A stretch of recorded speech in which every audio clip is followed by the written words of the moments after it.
umat Allah yang diberkati Tuhan, bersyukur kepada Allah untuk semua kebaikan, kemurahan, dan cintanya. Tuhan memberkati kita, anak-anaknya, dimanapun kita berada. Kita akan kembali merenungkan firman Allah yang sejuk, yang membuat kita semakin bertumbuh, berakar, dan berbuah di dalam Kristus Yesus Tuhan kita. Di seri khotbah saya yang bagian kedua, dengan teks utama Efesus 5 ayat 8 sampai dengan ayat yang ke-9, saya menyampaikan berani tampil beda dibuktikan dengan konsekuen terhadap perubahan. Artinya mampu beradaptasi. Ada dua prinsip yang dipegang teguh terkait dengan hal tersebut. Pertama, perubahan tidak berarti menjadi duniawi. Kedua, perubahan bisa berarti melawan arus. Umat Allah yang diberkati Tuhan Yesus Kristus, kita harus memperhatikan ini dengan seksama agar kita bisa hidup di dalam kehendak ataupun rencananya yang indah. Berani tampil beda merupakan seri khotbah yang luar biasa hemat saya. Ini dibagi menjadi 6 khotbah, dan saat ini kita masuk di bagian ketiga yang merupakan seri khotbah yang kelima dan keenam. Berani tampil beda dibuktikan dengan komitmen jadi terang, artinya terang terus. Teks utamanya diambil dari Efesus 5 ayat 10 sampai dengan ayat 14. Saudara-saudara yang diberkati Tuhan Yesus Kristus, saya akan membacakan teks tersebut itu buat kita. Efesus 5 ayat 10 sampai dengan ayat 14, firman Tuhan berkata demikian. Dan ujilah apa yang berkenan kepada Tuhan. Janganlah turut mengambil bagian dalam perbuatan-perbuatan kegelapan yang tidak berbuahkan apa-apa, tetapi sebaiknya telanjangailah perbuatan-perbuatan itu. Sebab menyebut saja pun apa yang dibuat oleh mereka di tempat-tempat yang tersembunyi telah memalukan. Tetapi segala sesuatu yang sudah ditelanjangi oleh terang itu menjadi nampak. Sebab semua yang nampak adalah terang.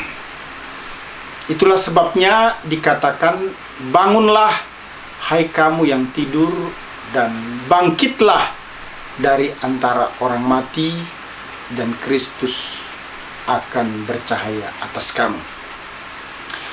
Di seri khotbah yang kelima ini menekankan berani tampil beda dibuktikan dengan komitmen jadi terang, atau artinya terus terang, terang yang terus menerus. Kalau kita memperhatikan teks dari Efesus 5 ayat 10 sampai dengan ayat 13, secara khusus ingin memberikan penekanan bahwa terang terus menelanjangi perbuatan kegelapan. Efesus 5 ayat 10 sampai 13 berkata demikian. Dan ujilah apa yang berkenan kepada Tuhan.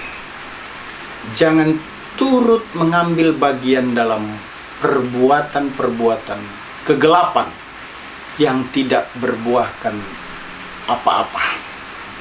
Tetapi sebaliknya telanjangilah perbuatan-perbuatan itu.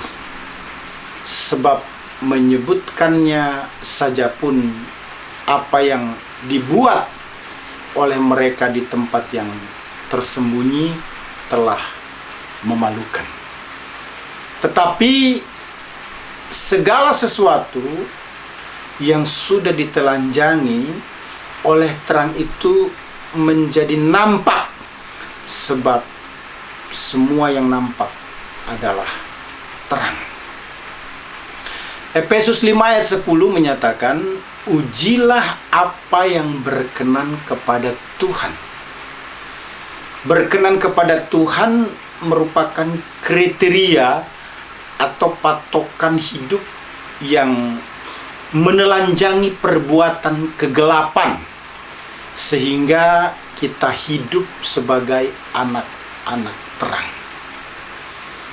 Menurut kebudayaan Ibrani, yang dimaksudkan dengan anak-anak terang adalah orang-orang yang berada di dalam keadaan terang, dilengkapi dengan pengetahuan dan kekudusan. Dikatakan, sekarang sesudah kamu menjadi seperti itu, hendaklah perilakumu sesuai dengan keadaan dan kehormatanmu, serta hiduplah sesuai dengan kewajibanmu, seturut pengetahuan dan hak-hak istimewa yang kamu nikmati, dan ujilah apa yang berkenan kepada Allah. Itu Efesus 5 ayat 10. Kira-kira seperti itulah terjemahan yang lainnya yang menyerupai. Nah, umat Allah yang diberkati Tuhan Yesus Kristus, dengan memeriksa dan mencari secara serius kehendak Allah, maka kita akan mengetahui dan mampu menyesuaikan diri untuk hidup sesuai dengan kehendaknya. Kita tidak boleh hanya merasa gentar dan menghindari apa yang tidak disukai Allah saja, tetapi juga harus menyelidiki dan memperhatikan juga apa yang berkenan kepada Allah, karena dengan menyelidiki kitab suci, kita akan menjauhkan diri dari dosa-dosa tersebut. Efesus 5 ayat 11 menyatakan, janganlah turut mengambil bagian. Artinya janganlah bersahabat. Selanjutnya firman Allah berkata, tetapi sebaliknya, telanjangilah perbuatan-perbuatan itu, yaitu perbuatan kegelapan. Menyebut perbuatan-perbuatan kegelapan telah memalukan. Sebaliknya, orang yang jadi terang tidak ada lagi dalam perkumpulan orang berdosa atau communion of sinners, tetapi ada dalam perkumpulan-perkumpulan orang-orang kudus. Kita tidak boleh bersekutu dengan dosa dan orang-orang berdosa. Itu jelas sekali dinyatakan dalam ayat 11 ya.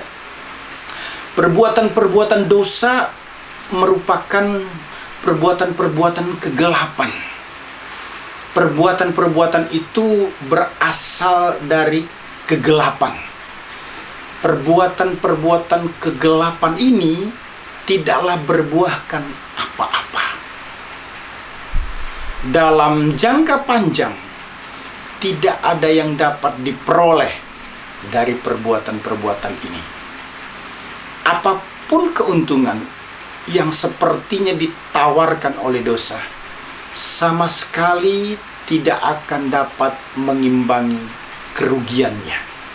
Sebab perbuatan-perbuatan itu mendatangkan kehancuran dan kebinasaan sepenuhnya bagi orang-orang berdosa yang tidak mau bertobat. Nah, oleh karena itu, kita tidak boleh turut mengambil bagian dalam perbuatan-perbuatan yang tidak berbuahkan apa-apa. Sebagaimana kita tidak boleh melakukannya sendiri, kita juga tidak boleh membiarkan dukungan kepada orang lain dalam melakukan perbuatan-perbuatan tersebut. Ada banyak cara untuk turut mengambil bagian di dalam dosa-dosa orang lain, yaitu dengan memberikan pujian, ya, dengan memberikan persetujuan, dan lain sebagainya. Lebih baik kita mengecam perbuatan-perbuatan dosa, Kita harus bertindak bijaksana dalam kedudukan kita untuk bersaksi melawan dosa-dosa orang lain, dan berusaha untuk berbicara menginsafkan mereka atas dosa bila ada kesempatan yang cocok dan waktu yang tepat. Hal utama yang perlu diperhatikan bahwa melalui kekudusan hidup ataupun tingkah laku yang saleh, kita mengecam dosa-dosa mereka dengan berbuat saleh secara berlimpah-limpah. Efesus 5 ayat 13 menyatakan, segala sesuatu yang sudah ditelanjangi oleh terang itu. Perbuatan-perbuatan mereka itu begitu kotor dan menjijikkan, sehingga menyebut saja sudah memalukan. Kecuali untuk maksud menegur, apalagi sampai turut mengambil bagian bersama mereka. Perbuatan-perbuatan mereka dilakukan di tempat-tempat tersembunyi. Tampaknya Rasul Paulus berbicara tentang penyembah-penyembah berhala yang berasal dari bangsa-bangsa lain, dan mengenai rahasia-rahasia mereka yang mengerikan, yang dipenuhi dengan kejahatan itu menjijikkan, di mana tidak seorang pun boleh membocorkan sampai mati. Efesus 5 ayat 13 menyatakan, segala sesuatu sudah ditelanjangi oleh terang itu menjadi nampak. Bagian ini dapat diartikan bahwa semua perbuatan kegelapan yang tidak berbuahkan apa-apa, yaitu perbuatan-perbuatan yang harus kamu telanjangi itu, akan terungkap dan tampak jelas dalam warna yang sebenarnya bagi orang berdosa itu sendiri, yaitu melalui terang ajaran firman Allah yang ada di mulutmu, yang merupakan penegur-penegur yang setia, melalui terang yang mengandung pengajaran yang terpancar dari kekudusan hidup, dan melalui jalan hidup yang patut diteladani. Kita pasti bisa menelanjangi atau menolak dosa karena kita telah lahir baru atau dimerdekakan dari hamba dosa. Kita dimerdekakan oleh Kristus. Paulus memperkuat pernyataan ini dalam 2 Korintus 5 ayat 17. Jadi siapa yang ada dalam Kristus, ia adalah ciptaan baru. Yang lama sudah berlalu, sesungguhnya yang baru sudah datang. Berani tampil beda dibuktikan dengan komitmen menjadi terang. Berarti terang terus.